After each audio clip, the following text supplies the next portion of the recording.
Hey everybody, welcome to the Pet Food Puzzle Guy. And I have to say it has been quite a week, quite a week indeed. Um, I put out a video a couple days ago that there was a good chance my channel was going to be terminated. So I wanted to just thank everybody just in case, because if it did, it would just go without warning. And I have to say, I really do appreciate all the support and love that you guys shared. It was really, really neat. That was a good part of the week. The bad part was waiting every time, looking at my email to see if my channel was going to be discontinued, or opening up the channel hoping I would see my videos, not a blank screen. But I want to tell you what kind of transpired this week, and a few things that I've learned about the channel and myself, and what I want to do moving forward. So this is really, I won't call it a rant, but I just want to kind of share. If you're new, you'll get to understand why I have my channel. And with the risk of losing it, or the realization that I might lose it, you know how they say, you don't really appreciate something until you lose it, or think you're going to lose it. And that's kind of what I went through. So I want to kind of share that and a few other things. And then we'll get back to the business. That will be a little different because I can't do it the way I usually do. So here we go.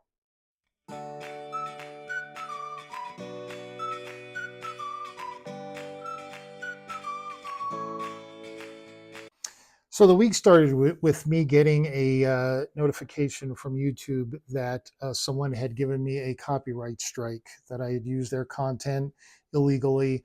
And the scary thing about copyright strikes is if you get three, just like baseball, you're out. Your channel's terminated, your videos are gone, and that's a pretty scary thing.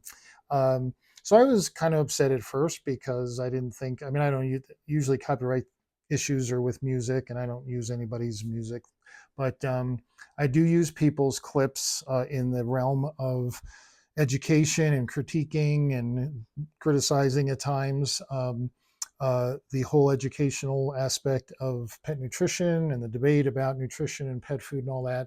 So I always found the best way to do that for you pet parents, the worst is you go and you listen to somebody's presentation. It sounds real good because there's no one challenging it. And then you go to somebody else's and theirs sounds really good. But again, no one's challenging what they're saying. So rather than me coming on here and saying, well, Dr. So-and-so says this about, prescriptionite or whatever, you don't know whether I'm being accurate explaining her position or his position. I don't even know if I'm doing as good a job as they would do themselves. So I figure the most accurate way and the fairest to them is to put a clip of what they're saying, and then a clip of me responding to it with a different perspective. And I know I was pretty in the beginning, 2.5 years ago, I was a little rough around the edges with some people because I get so upset. But I think I've gotten much more respectful and calm now. So that was what I was doing because I felt that was the best way for you, the pet parent, to hear both sides. I never cut the clip short. I made sure their whole thought was represented, because the worst is just getting a little snippet from somebody that misrepresents what they're saying. And so that was my whole idea of doing those videos. I called them response videos instead of reaction videos. And there were others doing that as well, Sam the retailer and a few others. And outside our pet food realm, holy cow, that everybody seems to be doing content, using other people's content and criticizing them and being pretty obnoxious, actually. So I was pretty upset to get a copyright strike based on what I was doing. But this person didn't like having their content used, so that was that. What I didn't know, they took that video off. I went in and I made private or unlisted any other videos that had that person in them. And actually, it was only, I think, one or two others. But I thought, you know what? Maybe I should go and unlist all my videos that have other people's content, because this was kind of scary getting this strike. And so I did that. A couple days later, I get another notice, strike two, from the same person. Now, we had talked and I wrote right away, and now I'm really upset. And turns out what happened was I needed to delete the other videos because they were still on my account, even if they were unlisted or private. So that occurred to me as well around the same time, actually. So I went in now, because now one more strike and that's it. I'm gone, and I wouldn't even know it was going to happen. So I went in, and I tell you, it was kind of interesting. That's where I said I was more emotional than I thought. It was hard for me. There's about 30 videos, and I put a lot of time and effort and energy into those videos, and it was hard to delete them. But I did to save the rest of the channel. So I deleted all those, and every day I kind of held my breath, waiting. Did I get another strike, or is my channel gone? And it looks like I'm kind of out of the woods now, and I'm going to be okay. But it taught me a couple things. One is, again, you never appreciate something till it's lost. And I guess I was really surprised how I felt, even deleting those videos. It's been 2.5 years. That's not a lot of time, but I think I really kind of connected to those videos. They were part of me. I wrote two books, a novel and a nonfiction book, and same way, those feel like they're part of me. But I was surprised that this channel, I didn't take it as seriously as I guess I would have thought. But at the idea of losing the channel, especially all of it just being gone, that really was kind of hard to handle. Those of you that have, we all face loss in our lives, whether it's people or things or whatever. But I was kind of surprised, and that's why I deleted all those others, even though I hated doing it. I knew it would save the rest of the channel. So that was kind of interesting, and I was surprised how much it meant to me to not lose the channel. Okay, so around the same time, Peter, one of my subscribers, those of you that know my channel probably know Peter. He puts a lot of great comments and always great challenging questions and stuff. Well, he emails me and says, "Hey, there's a veterinarian that did a reaction video to an interview you did with, this one, cat group, or this cat retailer." And I remembered it, and I was like, "Oh boy, I hope I deleted that video because it has original content in it." And so sure enough, he linked it. So I went and I watched it, and I'm not going to use names anymore. That's going to be part of my new thing now. But anyway, this veterinarian, she didn't use my name and didn't use any of my clips, which was kind of interesting because she said, this guy said this and this guy said that. Most of them she was accurate, but it proved my point that a few of the things she said, she kind of misrepresented what I had said. And that's why if she had used my clips, it would have been more accurate. But it was a very fair, very professional. There were things that surprisingly we would have agreed with if she'd known that, but things definitely we would disagree with. But anyway, thankfully she was gracious enough not to give me a copyright uh, charge. But anyway, it was interesting. I wrote a comment. I thought, well, good. This really deserves me to comment on. Wrote a long comment and put a lot of time into it. I try to do that, and it went on and disappeared almost immediately. So I thought, well, I probably screwed up. We're all guilty of that. We think we put the comment in and somehow we deleted it. So I put another one, wrote it all out again. I wish I'd copied and pasted it, but I didn't. And Peter actually saw it and said, "Hey, that was really great response. That was really good." And then he mails me back about an hour later and says, "Your comment is gone. Did you remove it?" I said, "No." So clearly, it seems like this veterinarian, even though she did a great job responding to me, I think it would have been better for those that watched to see my actual clips to make sure it was accurate. But I just thought she really did one of the best jobs representing her camp, uh, rather than some of the other people that I think are just out to lunch. So I thought, hey, we really should interact. We should have a dialogue. And it appears that that's not what this veterinarian wants. And that got me thinking. And she mentioned her path to get to the holistic world she's in. And let me just share, I'm kind of not ranting here, just reflecting, I guess. So those of you that know me and know my channel, I hope you appreciate this. But it was really interesting that definitely, and I've said this before, I guess, but our biases and our bents, the things that we believe in all really are shaped by experience. And one thing I'll go through my experience is why do I have this channel? This is what got me thinking when I thought I was going to lose the channel. My first thought was, okay, I'm so angry, I'm going to come back, I'll get another channel. and I'm going to make it bigger. This means war. I'm going after these ingredientists, and I'm going to, and that was my initial initial response.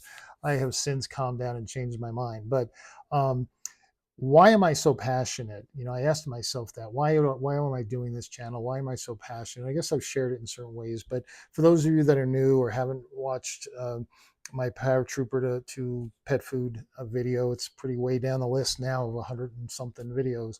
But I got out of the army. I was paratrooper in the army. Got out of the army. Didn't know what to do with myself.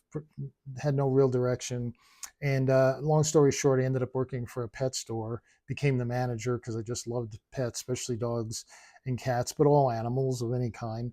And they carried Science Diet in the pet store. I'd never seen it before. It came in brown paper bags, believe it or not. And so I loved it because people were coming in buying it. Their vet recommended it. And that's great. To me, all I knew was Purina Dog Chow at that point. Didn't even have any dogs at the time. And an IMS rep came in with flashy bags, cool names like Eukanuba and all this. And he was real aggressive with, dogs are carnivores and soy is bad and all this other stuff. This was back in the late 80s. So we're going way back here now, okay, way before premium pet food or anything. And so I thought, hey, if I could sell this boring brown paper bag Science Diet stuff, I can sell this flashy, exciting stuff. And sure enough, one day a little old lady came in and she said to me, "Well, Sonny, which one is better? What's the difference between these two foods?" I had no clue, didn't really care at the time, but it got me thinking, what is the difference? And I started doing research, and I always would joke in my seminars with technicians and stuff that doing research back in the 80s, you actually needed books and stuff like that. But I found nutrition fascinating, and I ended up getting a job offer from the IMS company, and they weren't sure where to put me yet, but they wanted to give. No, yeah. What happened was IMS didn't have a territory available. They were kind of new as far as territory. So was Hills actually at the time. So I ended up getting a job in New York City as a distributor rep for IMS, and I was originally from New Jersey, so New York City wasn't that foreign to me. But I go and I start working for this company, a great distributorship. The Ira, my boss, was awesome guy, really a mentor, and just helped me on my way.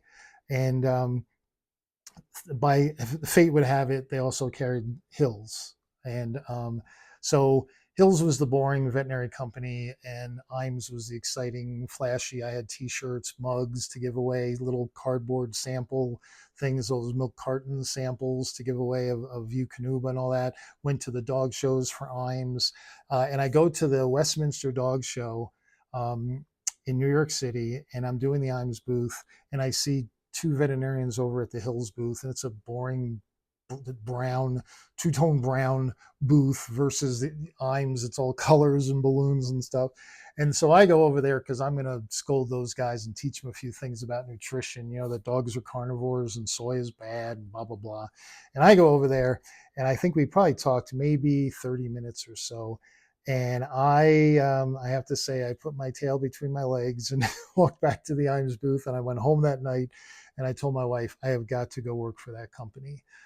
Just what those two veterinarians said in the course of about 30 minutes, I knew they were legit. They knew what they were talking about. And it was a few months later that Hills hired me, gave me an upstate New York territory with Cornell right in the middle of it. So that was cool.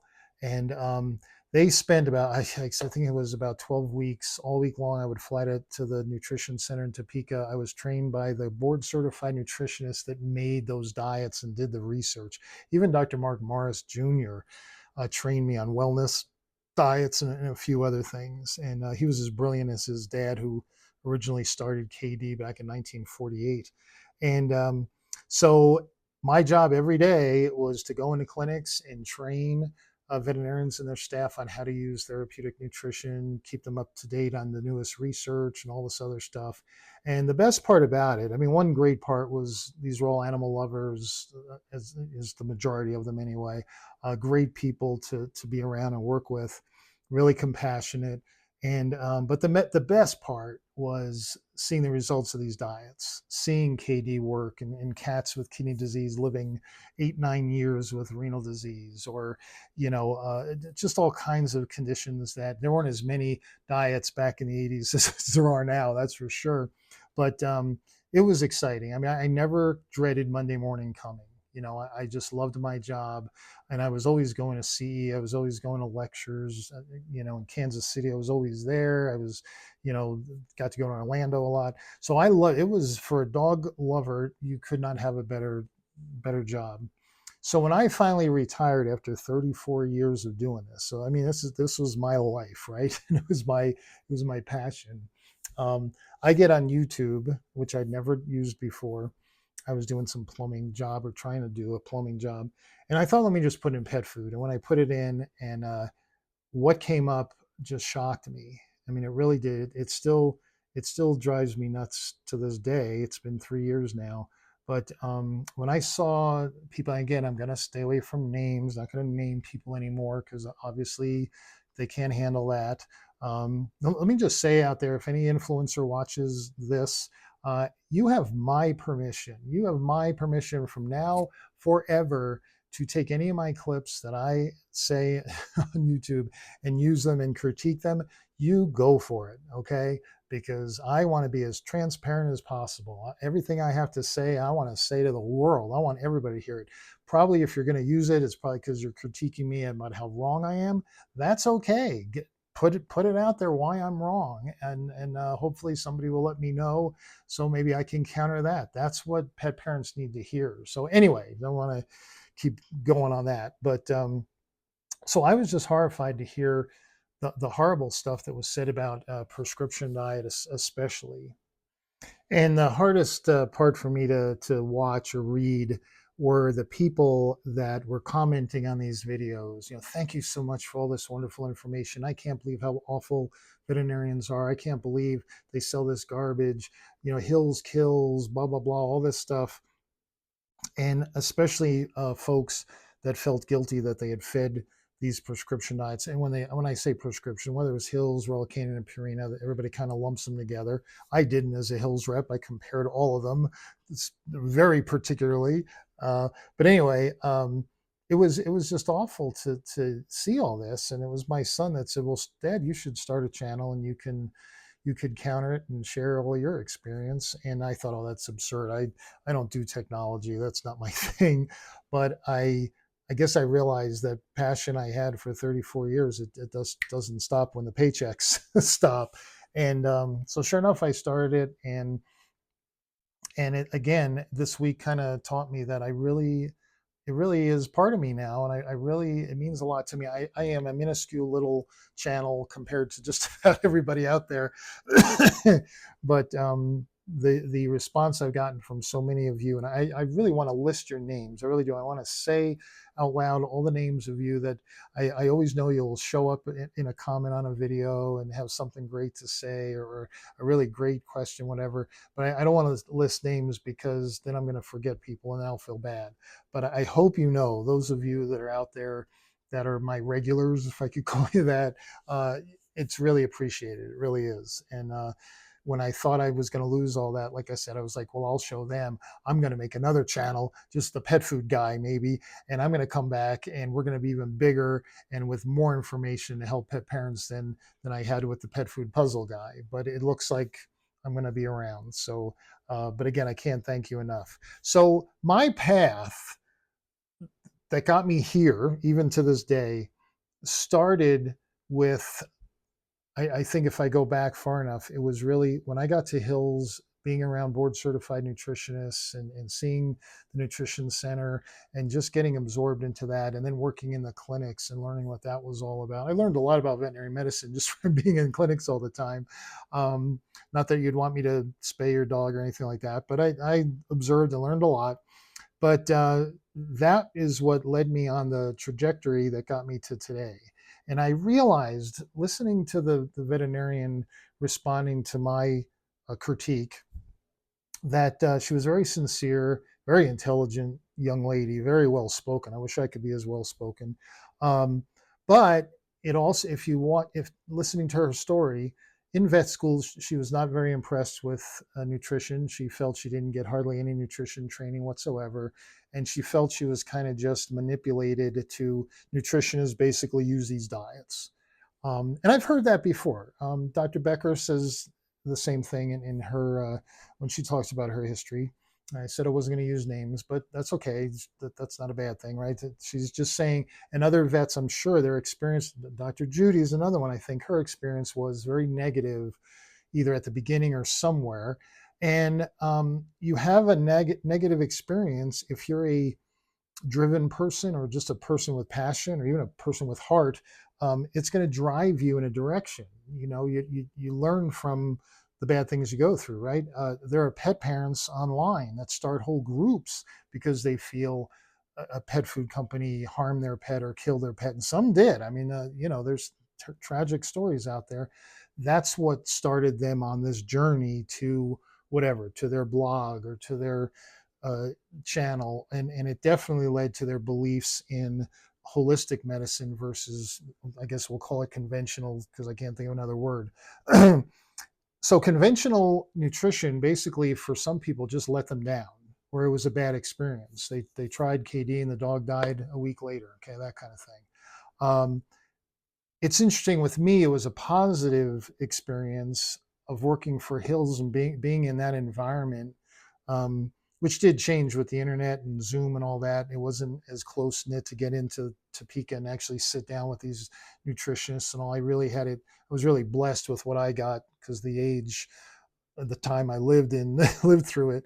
But so that was positive. But I think negatives is even more is stronger and more impactful.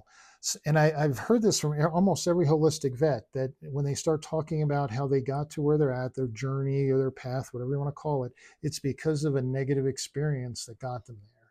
And again, pet parents, usually those are the stories I hear.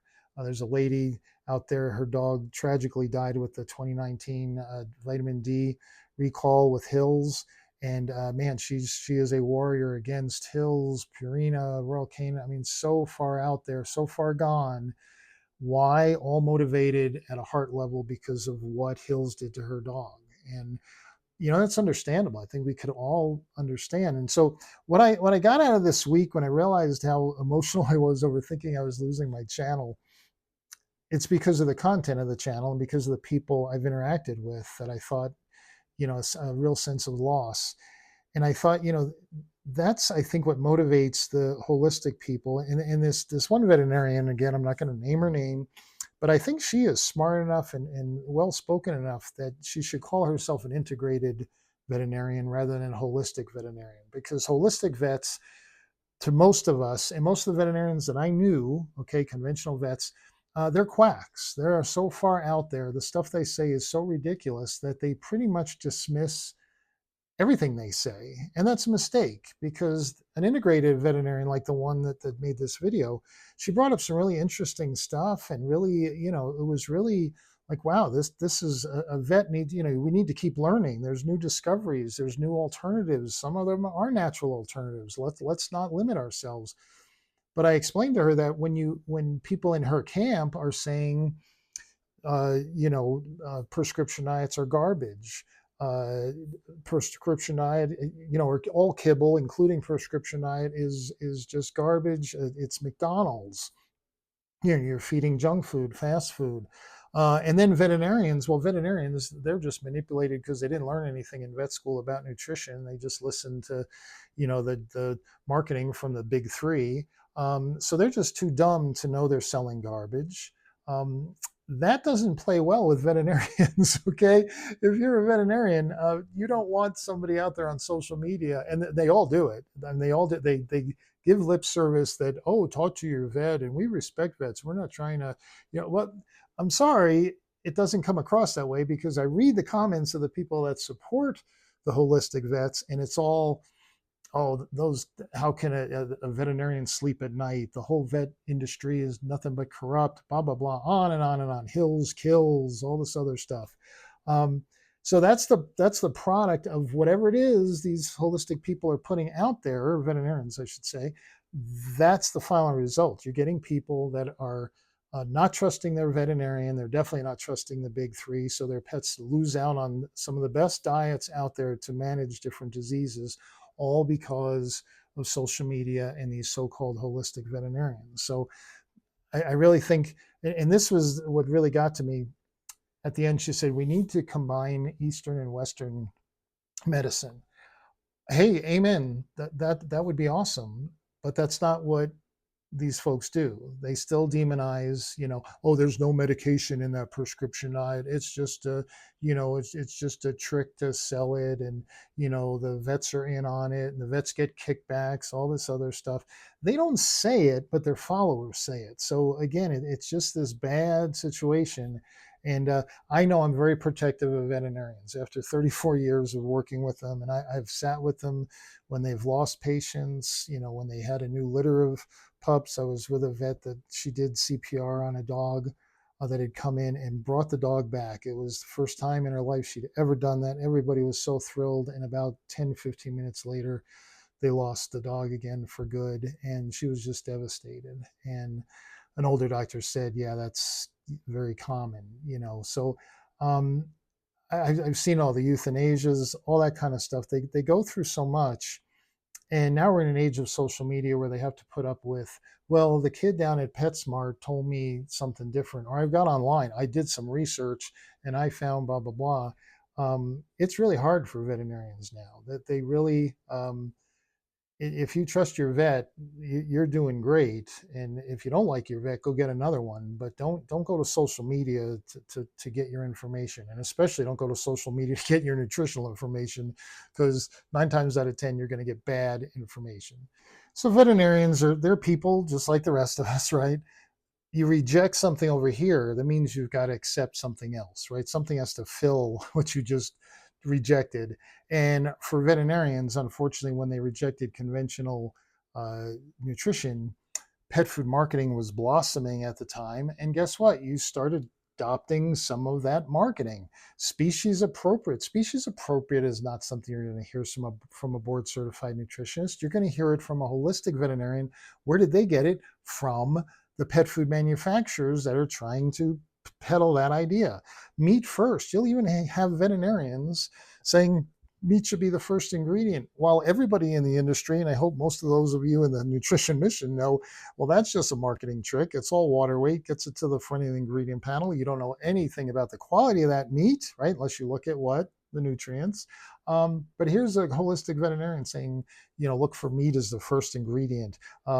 Fillers and byproducts. Fillers and byproducts, again, that is a marketing term. That is a way to say our food doesn't have this, that food does, so you should buy our food. That's not a nutritional conversation. There's no board certified nutritionist out there saying, oh, corn, soy, yes, those are cheap fillers that have no nutritional value.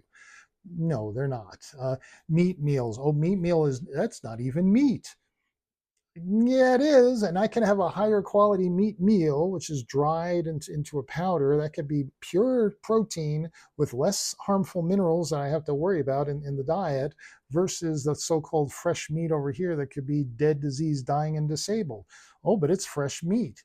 So when you hear holistic veterinarians say this stuff, and conventional vets that know nutrition and people like me, you hear that, and you hear it from retailers all the time because they're the ones perpetuating it. You realize, yeah, the veterinarian gave up on conventional, and now they're open to just about everything.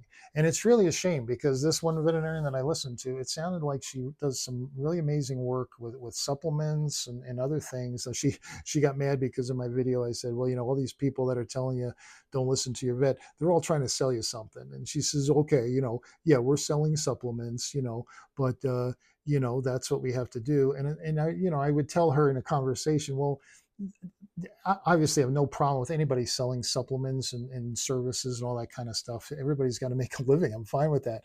But anytime Hills, Royal Canin, and Purina are mentioned, oh, they're just greedy, trying to make money. And so you have this going on, and I think I forgot the other thing about veterinarians, that if they're not dumb enough to recommend garbage unknowingly, the other is they're so greedy. And this is what I hear from the camp. This is, and it's so interesting. It doesn't come from these holistic veterinarians themselves, the way they say it, but it's all conveyed in a way that their followers definitely say it, and they say it big time all the time. There's kickbacks. They recommend those foods, because they make so much money, and they get paid to recommend it, and all this other stuff.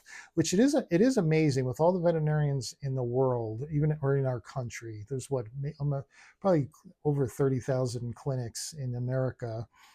Put 3 or 4 vets in there. That's a lot of veterinarians. That myth that they get kickbacks, you think there's enough veterinarians to say, hey, I'd like a kickback. I don't get any, but somehow that myth continues. And so that's the problem that the holistic world has, is they want to be respected. Uh, I want to respect it. Like I said, I listened to this doctor. Now, of course, she's just one doctor talking about what she does and all, but it sounded pretty impressive. It's always easy to sound impressive when you don't have the counter argument. But um, she wanted Eastern and Western medicine to come together. So do I. I'm sure there's some great discoveries out there, alternatives and new things being discovered all the time. But I'm not going to listen to a person telling me those things when they're telling me these other silly things that they're getting from pet food marketers. It just ruins their credibility. That's what has to change. And I did believe, so you guys that know me and watch my videos, I talked a lot about we have to start dialogue, we have to start finding common ground. After this week, I'm not very confident about that. I'm really not. Um, None of them really want to be challenged. They want to, just convey their beliefs and all that. Some do it better than others. They say some ridiculous things. Not all of them, but most of them do. They totally ignore the success we have with therapeutic nutrition. This doctor said, well, yeah, does it work? Yeah, some pets, some of their symptoms are relieved. That's really an understatement of what these diets do. I mean, holy cow, what I saw for 34 years, that was definitely an understatement. I saw some amazing things in dogs and cats, their lives saved and prolonged for years of health with these diets. To deny all that, again, it just ruins your credibility. Instead of saying, hey, conventional medicine and nutrition is amazing, it's done some incredible things. I want to hold on to that. I want to embrace that. And I want to add some other things when those conventional methods don't work. Prescription diets don't work every time. Drugs don't work every time. Everything doesn't work every time. Okay. But that opportunity is being lost because of the way the holistic people are conveying their crazy messages. That's why, like I said, I think the veterinarians that want to really do both and do the right thing, they need to just call themselves integrative veterinarians and get away from the word holistic. Thinking about the experiences that direct our paths to where we are now, you have these holistic veterinarians that have gone down a certain path. You have those, me, through the experience I had with Hills at a younger age and through the decades to where I am now. What happens is it becomes part of you, part of your identity, part of your passion. At a heart level, you just accept all that stuff and it's part of who you are. And I think when your decisions and your intellect gets to your heart, it's a pretty much a sealed deal, you know. So when you get new information and go through new experiences, to change your mind when your heart's kind of been made up, our heads, I mean, geez, our emotions go all over the place. It's, they say trust your heart. Well, your heart is just emotions and will misguide you every time. You have to use your intellect and your brain. But I think when you make a final decision and it goes to your heart, once your heart is decided, your brain kind of shuts off, or it filters everything differently. No matter what you hear what your heart wants to hear. So, and I think we're all guilty of this. I'm not just putting this on holistic veterinarians, but why is it they can't see it? Why is it, well, geez, it's true with religion, it's true with politics, it's true with anything, I suppose. But we all, when it gets to a heart level, it's very hard to break that. So there's going to be certain people out there that are never going to listen to me. They're just going to ridicule me and demonize me, or even if they're nice, they're just going to totally disagree. That's fine. I'm trying to reach the pet parents that are just saying, I'm so confused, I don't understand, or I've only heard one side of it, I'd like to hear the other side. That's why my channel's here. That's exactly why my channel's here. And to take away the shame and fear and guilt that some people feel because they either are feeding prescription diet or they did in the past and now they feel terrible. If I can relieve some of that pain, I would be thrilled. Um, but I think these veterinarians, it's at a heart level now. They've accepted what they've accepted, and all the information that comes in now is just going to lead them down that same path, the same way. Maybe I'm guilty of taking all the information in and just staying on my path. I don't want to do that. I believe, just like this doctor said, we can combine Eastern medicine and new discoveries and natural remedies into conventional nutrition. But right now, both camps are not talking, and I doubt they ever will because of that. At a heart level, people aren't going to change. That's why I'm so impressed with BK Pets, Bryce and his wife Kenzie.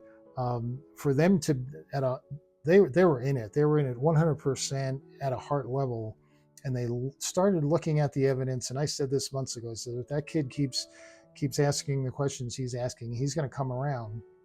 And sure enough, he had the bravery and the credibility, whatever, sincerity, whatever, to say, hey, we were wrong. We bought into this stuff because we were just looking over here. We didn't look at the whole picture. You just don't find that. People don't do that. They really don't. And so that's why I'm so impressed with him. And I really love to get up to Wyoming, or I think he's either in Wyoming or northern Colorado now. But I'd love to get up there and meet them and have some good chats. I think you guys would enjoy that. But anyway, I think that's where we're at. My new shtick here is going to be I'm not going to use names. I'm still going to attack all the bad information and all that, but I won't be doing it with clips from other people's videos because YouTube seems very unfair. All I do is watch people playing other people's content and commenting on it. But and I thought it was really a good way for me to convey to you what's going on. But it's not going to work anymore. So I don't want to lose the channel. I don't want to lose you. So we're just going to continue the way I'm doing it. And again, I thank you for all the great ideas using a puppet, talking to a puppet, having two versions of me, and then others of you saying, I don't care how you do it. You know, you got me. I'll be here.